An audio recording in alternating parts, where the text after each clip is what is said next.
pengertian. Pergolakan daerah yang berkaitan dengan kepentingan dapat diartikan sebagai suatu gerakan sosial vertikal dan horizontal yang dilakukan serentak dengan berbagai cara untuk memaksakan kehendak atau cita-cita demi kepentingan yang tertanam dengan kuat pada suatu kelompok. Pergolakan daerah sering diwarnai kerusuhan dan tindakan separatis atau ingin memisahkan diri. 2. Faktor penyebab pergolakan atau konflik di daerah. Yang pertama, program pembangunan yang dilaksanakan tidak memperhatikan kondisi sosial budaya masyarakat setempat. Setiap program pembangunan yang dilaksanakan harus memerhatikan kondisi sosial budaya masyarakatnya. Tanpa memerhatikan kondisi tersebut, maka akan timbul gejolak-gejolak yang tidak diinginkan. Yang kedua, ketidakstabilan situasi politik dan keamanan nasional. Stabilitas politik dan keamanan nasional yang tidak bagus akan mendorong munculnya gejolak dan pemberontakan di daerah yang ingin melepaskan diri dari ikatan pemerintah pusat. Hal ini sangat membahayakan kelangsungan hidup bersama. Oleh karena itu, besar atau kecilnya pergolakan di daerah sangat dipengaruhi oleh bagaimana stabilitas politik dan hankam secara nasional. Contohnya, konflik di Aceh, Ambon, Kalimantan, dan Papua yang terjadi akibat ketidakstabilan kondisi politik. Yang ketiga, kurang berfungsinya lembaga-lembaga kontrol masyarakat. Lembaga-lembaga kontrol masyarakat, misalnya kejaksaan, kehakiman, atau lembaga yang bergerak dalam bidang pemerintahan. Apabila kurang berfungsi secara baik dalam melaksanakan kontrol-kontrol sosial, maka akan mudah memunculkan gejolak dan konflik-konflik di masyarakat. Kurang berfungsinya lembaga-lembaga baik eksekutif maupun yudikatif dan legislatif dalam melakukan kontrol sosial akan memunculkan banyak penyimpangan. Kondisi seperti ini akan mudah sekali memunculkan gejolak dan pergolakan yang menuntut adanya keadilan. Yang keempat, sarana-sarana komunikasi dan interaksi sosial antar daerah di berbagai bidang tidak berjalan dengan baik. Kelancaran proses kontak sosial budaya sangat berpengaruh dalam meminimalkan munculnya gejolak atau konflik daerah. Semakin efektif saluran dan kontak komunikasi sosial ekonomi dan kebudayaan antar daerah atau antar suku akan semakin banyak memberikan wawasan bagi pola pikir dan alternatif tindakan seseorang atau kelompok yang ada di masyarakat sehingga gejolak itu semakin kecil. Demikian juga sebaliknya, disintegrasi bangsa mudah terjadi apabila sarana interaksi sosial, ekonomi, budaya, dan bidang lain tidak berjalan dengan baik. Yang kelima, masing-masing kelompok atau daerah mempunyai kesetiaan primordialisme yang berlebihan. Apabila masing-masing kelompok mempunyai kesetiaan primordialisme atau kesetiaan yang sangat berlebihan pada kelompok atau daerahnya, akan mudah sekali terjadi konflik atau gejolak di berbagai bidang. Konflik tersebut muncul karena kelompoknya sulit dipertemukan untuk menjalin kerjasama yang baik dengan kelompok lain. Yang keenam, terjadinya kesenjangan sosial ekonomi di masyarakat. Terjadinya kesenjangan ekonomi yang tinggi akan dapat menimbulkan pergolakan masyarakat.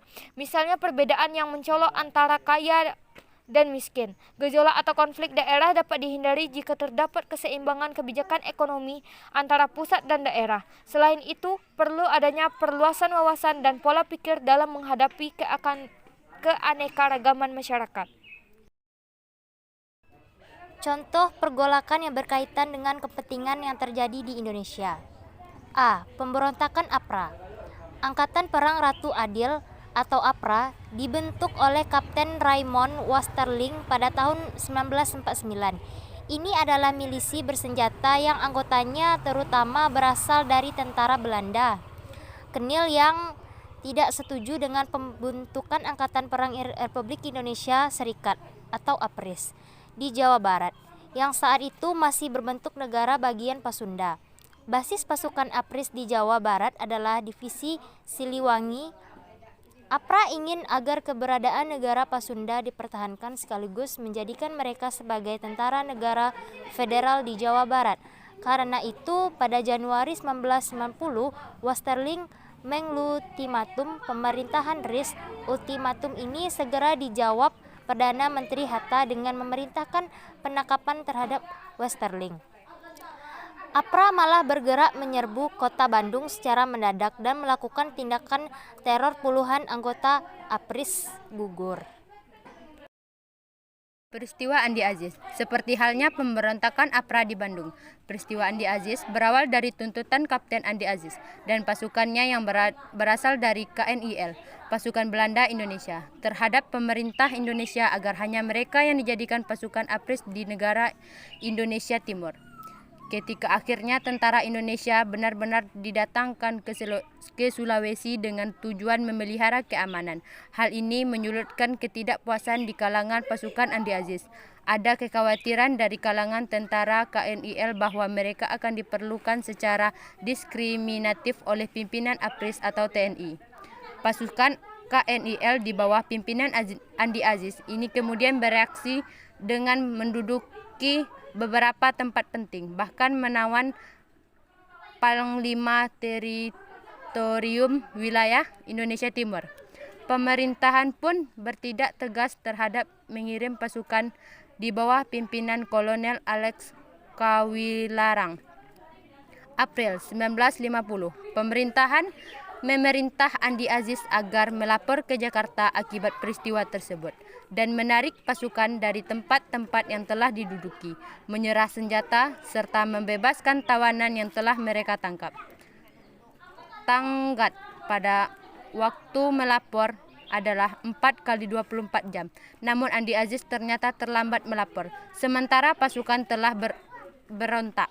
Andi Aziz pun segera ditangkap di Jakarta, setidaknya ia ke sana dari Makassar. Ia juga kemudian mengakui bahwa aksi yang dilakukan berasal dari rasa tidak puas terhadap APRIS. Pasukannya yang memberontak akhirnya berhasil ditumpas oleh tentara Indonesia di bawah pimpinan Kolonel Kawilarang. Jadi kesimpulan dari konflik dan pergolakan yang berkaitan dengan kepentingan mencangkup 3 hal. Yang pertama itu pemberontakan APRA, yang kedua itu peristiwa Andi Aziz, dan yang ketiga itu pemberontakan Republik Maluku Selatan atau RMS. Yang pertama itu pemberontakan APRA atau Angkatan Perang Ratu Adil, dibentuk oleh Kapten Raymond Westerling pada tahun 1949. Ini adalah milisi bersenjata yang anggotanya terutama berasal dari tentara Belanda KNIL yang tidak setuju dengan pembentukan Angkatan Perang Republik Indonesia Serikat atau APRIS di Jawa Barat, yang saat ini masih berbentuk negara bagian Pasundan. Dan yang kedua itu peristiwa Andi Aziz. Peristiwa Andi Aziz ini berawal dari tuntutan Kapten Andi Aziz dan pasukannya yang berasal dari KNIL, pasukan Belanda di Indonesia, terhadap pemerintah Indonesia agar hanya mereka yang dijadikan pasukan APRIS di negara Indonesia Timur atau NIT. Yang ketiga itu pemberontakan Republik Maluku Selatan atau RMS.